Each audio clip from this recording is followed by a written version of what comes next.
Well, Thomas, everybody knows me as Tomas or T-Baby. I started this probably like, I want to say 2009, maybe? Let me see, 2009. No, it was before that. Probably 2007. That's when I got my permit. And first car was a Cutlass Supreme. And ended up getting stolen. And then next thing you know, after that, I got my first Honda, I think like 8 months later, which was a black EG sedan. And I had a blown head gasket. And it was the first car I ever really worked on. And I had some people help me, and they ended up screwing me over. And then next thing you know, I'm like, fuck it, I'm just going to do it myself.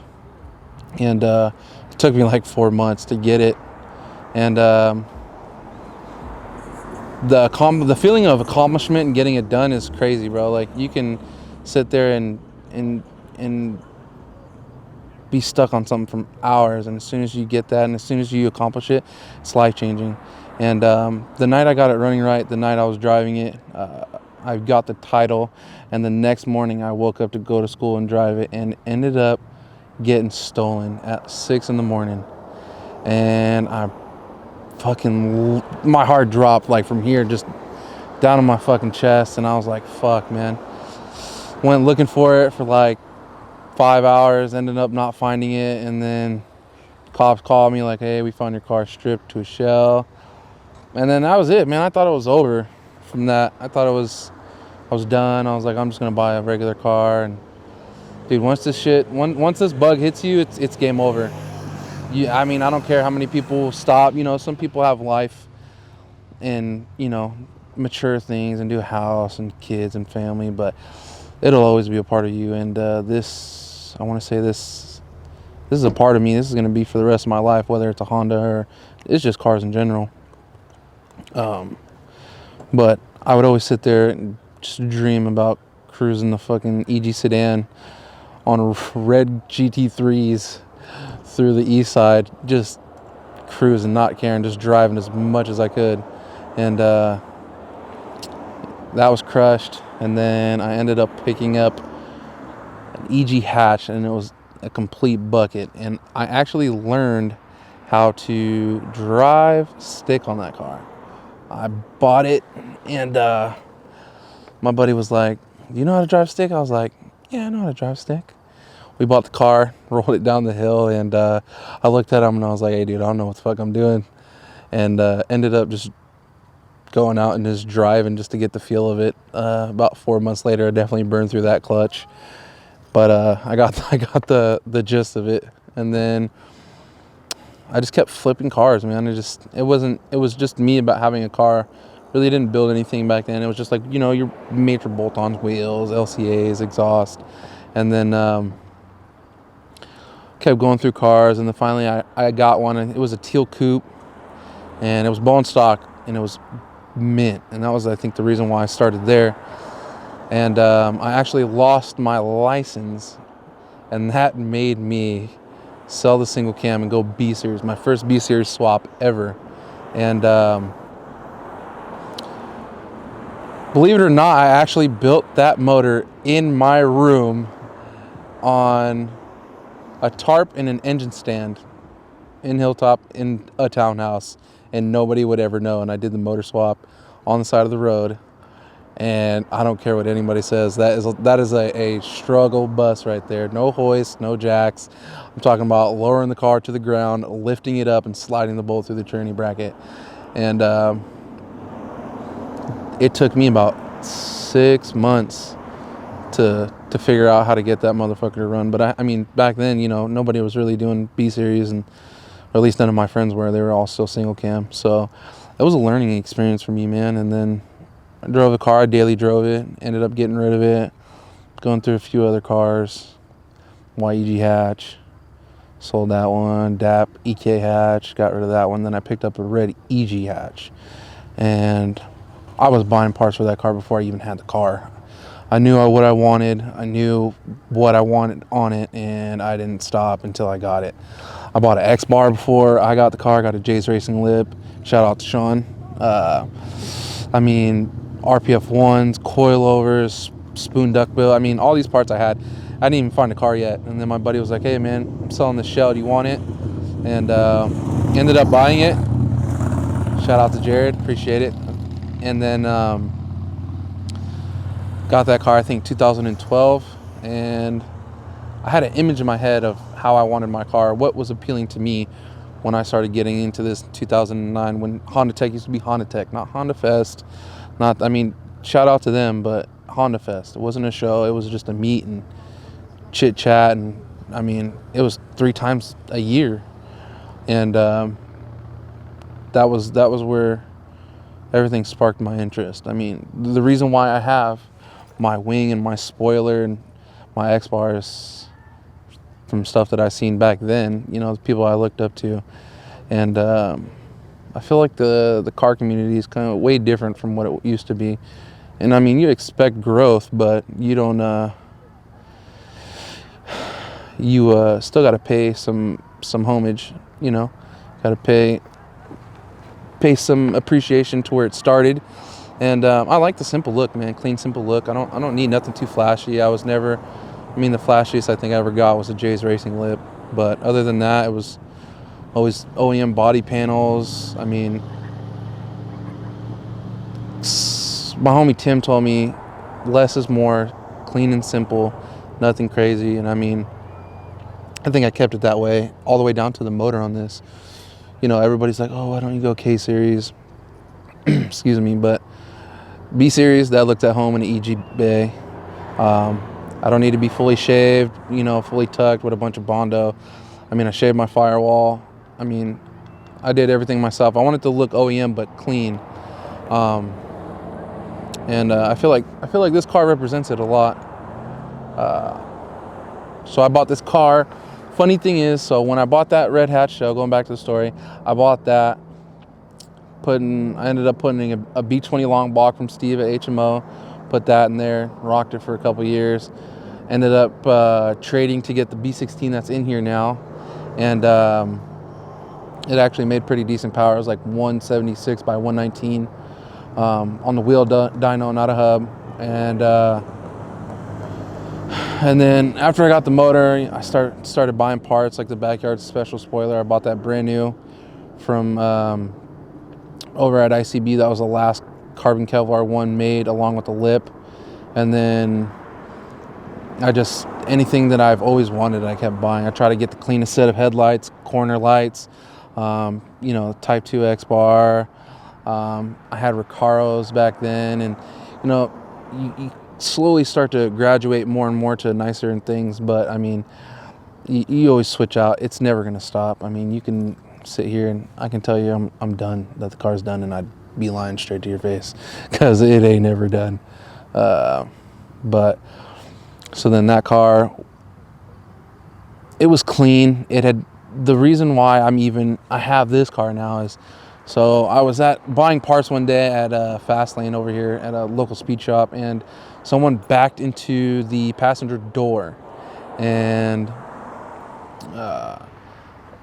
basically they totaled the car out, had it resprayed, and I'm super picky, I'm super anal, and the paint job just ended up not being as clean as I wanted it to for the amount of money and time that I put into it.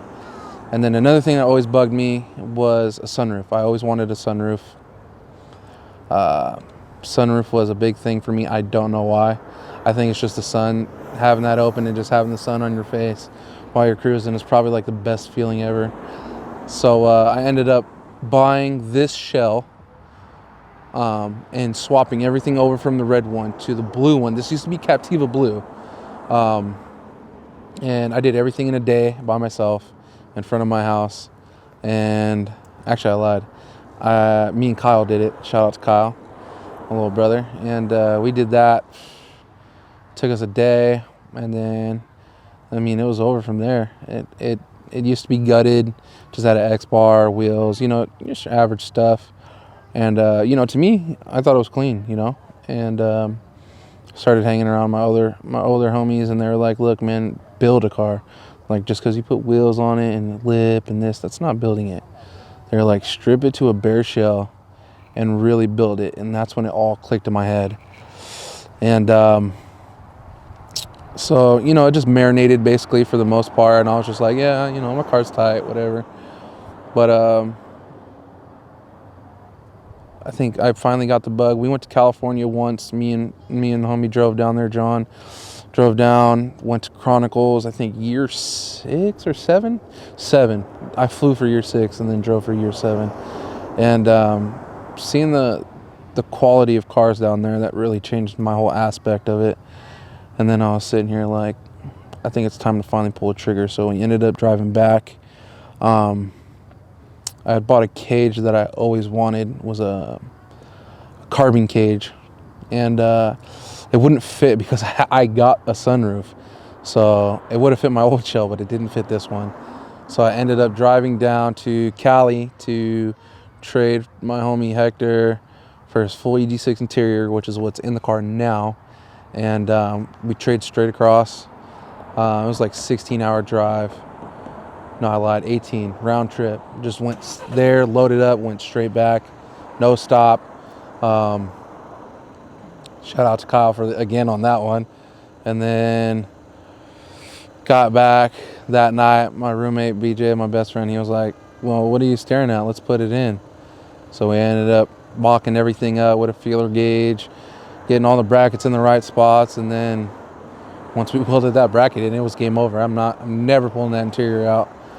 And then I drove the car for a little bit more. And then it was hard because where I lived at before at my house, my roommates had their cars and the garage was packed. So I was kind of the odd man out. So I ended up having to lease a garage unit over there at Garage Plus. And that was the only way I was able to build the car the way I wanted to and take the time. Because anytime besides that, it would have to be, I started Friday, it's got to be done by Sunday. It was my daily driver. I had no other car. So finally got the storage unit and then bought another daily, parked this car, and then I just said I got to start somewhere and just kept taking parts off more and more every day, buying parts that I wanted.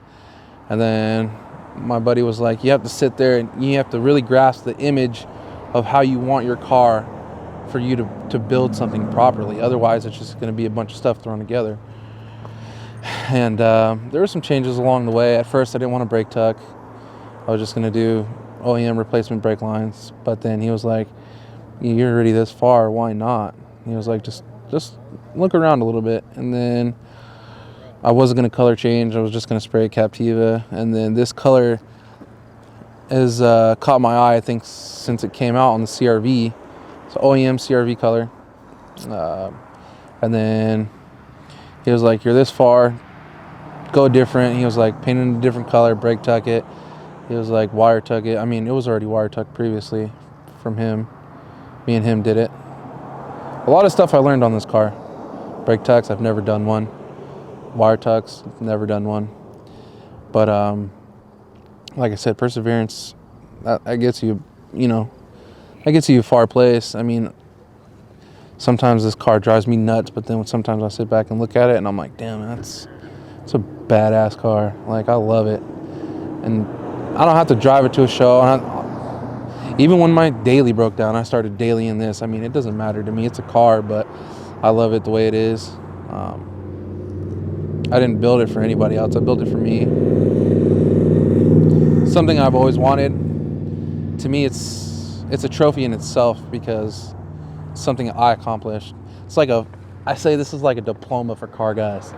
I mean, there's no greater feeling. Especially after I built it and finally debuted it, I think WeekFest, the first time it ever came. We drove to Chronicles. Oh, no, I lied. I drove the car all the way to California for IBOC. That's what it was. And to sit back and think that a car that I put from nothing all the way back and it made it there and back with no problems, that's a fucking badass feeling right there. I was amazed. Like I said, I didn't go to school for this. I didn't do nothing, This was just trial and error on everything, anything I could. There was days where I was over the car. There was days where I wanted to fucking just leave it there for another year. But the next day, you get a breather and you're like, all right, let me get to this. Let me keep finishing. And it finally paid off. I got to thank a lot of the homies kept me going too. Like, I didn't really know what real parts were, if it wasn't for like Tim and his brother or Don Gramps. He helped me out through a lot. I mean, through everything. I could call him in the middle of the night and he'd be like, yo, what's good? And I mean, even though, I did this, there's still a bunch of questions that I have. There's still stuff that I don't know. And it's just nice to be able to pick up the phone and call somebody and they'd be right there for you. You know what I'm saying? Like, that's really hard to find these days, especially with a lot of people. And, people have busy lives and everything. And I try to pay it back. I try to help everybody out as much as I can with anything. Car stuff, paint. I mean, it doesn't matter. Needing me to go get a part. I mean,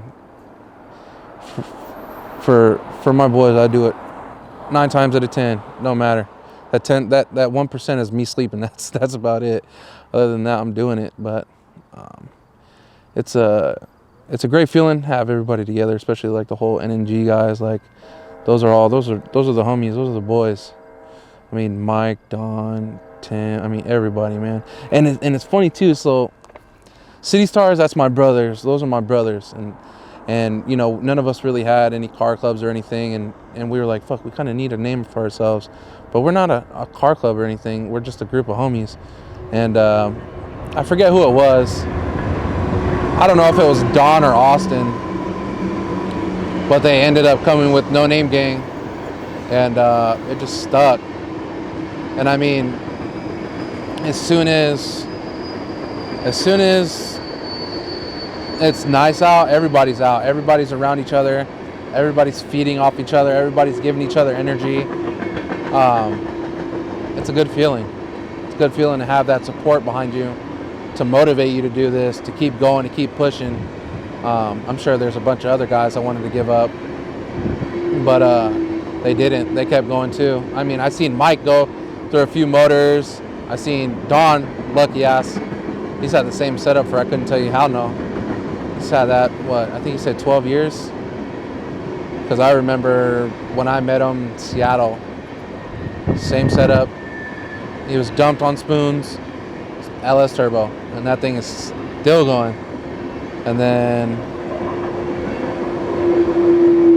I mean, it's crazy. Even just thinking about it and looking back at it, how all this has evolved, how everything's changed. Sometimes you don't see it enough. You don't step back and check it out enough. It's a good feeling to have, man.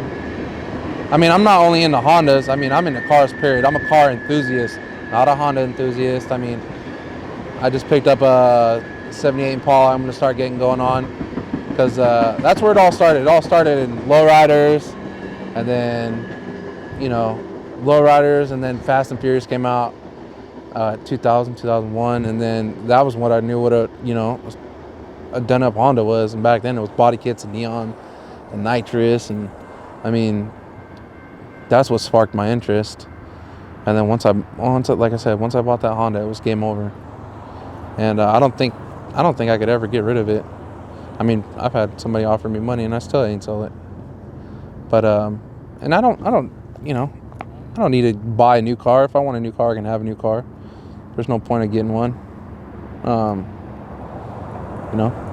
Build what you love and, drive what you love. I'll drive it whenever. It can be raining right now. Still drive it. I ain't got no wipers, but I do not give a fuck. It just feels good driving it, man. But I couldn't, just thinking about it. This car's made it to California and back twice, no problems. I've even snapped a timing belt in this shit and put a new one on and drove to California right afterwards. Like nothing ever happened. I mean, I've met great people. And then the whole, of course, Instagram, that helps a lot. You meet a lot of good people over there too, and selling stuff off Instagram, and you market it and you meet all these different people, and then you look around and now they're your best friends. And it's crazy how all that works. But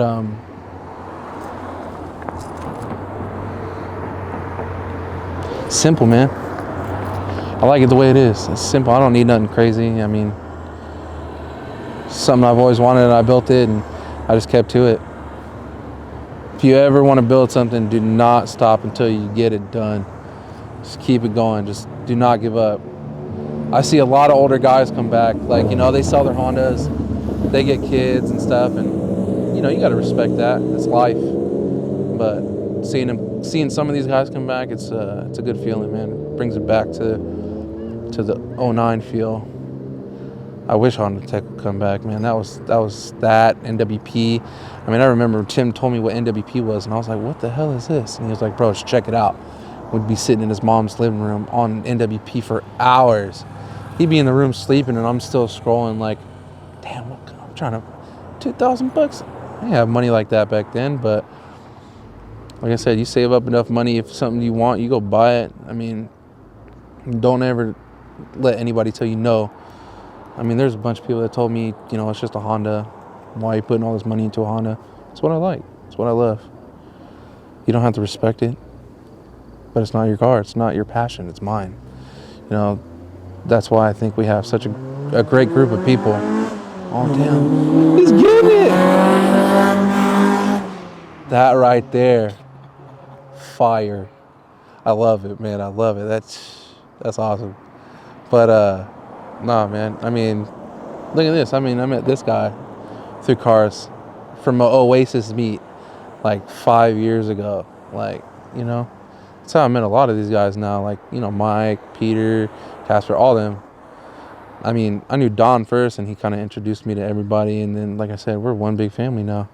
It's crazy when we're all together. It's hectic. 4, 5, 6, definitely. You know what I'm saying? Like, just enjoying it. Before, I was always so, you know, caught up in the meat and everything, and you just got to step back and just enjoy it for what it is. I think last year or this year, no, last year too. First time I've never really like stood around the cars and everything. I just walked around the entire time, checking everything out, talking to people. I mean, it's a great feeling, man. Like I said, this is a big community, big car community over here. I feel like there's not enough light on it, but it's starting to come, it's starting to show. People are starting to recognize, like, there's some good stuff over here. Some good people, good cars, great spots to come, you know, to. It's crazy, man. And to think this all started with an $800 Civic. But I tell you what, I wish I still had a Civic right now. I wonder where it'd be. Hey, it was automatic too, by the way. That shit was automatic. JDM D15B on polished S-Highs. And I wish I still had it, because I always pictured it on red GT3s. Don't know why. That was the thing back in 2009. Red GT3s. That was the hottest thing ever. Even if you had a Teal EG hatch, that with a roof rack, that was a shit. Man, that's how I feel when I drive this. I feel like I'm on a black car with a red GT3s just cruising. But, I mean, like, even yesterday we had a little meet, and it's always, like I said, it's amazing to catch up with all the people and see where life's taking them. And I wouldn't know any of these people if it wasn't for cars. Any of these people. Maybe, like, a handful of them, if that. If it was not for cars. Like I said, my best friends are because of cars. And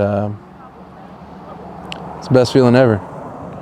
You know? I bought all this stuff for myself. I didn't have no mommy or daddy to help me out. I didn't have no credit cards. I mean, this was me slaving away in a warehouse for 12, 14 hours a day, you know. But no, I get to enjoy it whenever I can, man. I don't have to bring it out every day, but if I do, it's awesome. Just hop in it and go. That's what I wanted. That's why I built it the way I did. Just hop in it and go. It's simple. It's just a B16A. You know, it's got exhaust, headers, you know. I did my little thing on it, but it's reliable. That's what I've always wanted, something reliable. I could daily this car if I wanted to, and it would still never leave me stranded, and it's awesome to build something like that. Like I said, you get more enjoyment when life is simple, and I think that's half the reason why I built the car this way, because it's enjoyable and it's simple and I get to enjoy it. I mean, it's, looking back at it now, I wouldn't change anything. Wouldn't change anything. I lied. I would change one thing. I would change one thing. I probably would have prepped and did all the paint work myself, just because I'm super, super picky, and I blame my boy BJ and Tim for making me that picky, because I was never like that. But I mean, the car looks good. You know, my boy Donnell, he did his thing on it. You know, I want to say thanks to everybody that's ever helped me. If you turn a wrench, I don't care if it was a 10mm bolt or if you put the motor in it, and you helped me. You know, I didn't get much help, but when I did, you know, I highly appreciate everybody's help. I'm truly grateful for all of it. You know, I mean, from my homie's trailer in the shell to go get painted, to my boy BJ showing me, I mean, like I said, this is the first brake tuck, wire tuck I've ever done. And he showed me a lot of stuff. I learned a lot of things on this car. It taught me a lot. I'm a really impatient person, and this will test your patience, for sure. Because I'm like, damn, I want the car done now. I want to drive it. And it's just like, you got to sit back, calm your horse, you know, slow down. And if you want it done right, just be patient about it. I mean, that's the number one key, is patience. And like I said, I didn't have any until I started doing this. But it was worth it. Definitely worth it. And try to help others, man. Like I said, I try to help as much people as I can. If you know somebody's struggling, help them out, man. Even if you don't know them. I've helped people that I don't even know. And it's just you don't know, you know, what that person's going through, help them out. If it's something you can do, help them out. Like one day we were driving this back from somewhere, and the dude broke down in the middle of the road. His wheel popped off, and I pulled over and just got out and started helping him. I didn't know him. I didn't need anything from him. I just needed to help him. People appreciate it a lot. I know I do, especially when I'm stuck on something. But yeah, again, thank you to everybody that's ever helped me on this car in life. Doesn't matter about the car, in life. Thanks to my lady. She supports me a lot. Definitely. Because this is, I mean, there's nights when I'm doing this until like 2 or 3 in the morning. You know, I was working on Omar's car until 2 or 3 in the morning, and painting this, cleaning this, and she supports me, which is a good feeling. To have a good support system, it's a good feeling. It makes life 10 times easier. But yeah, man. Hope you guys enjoyed it.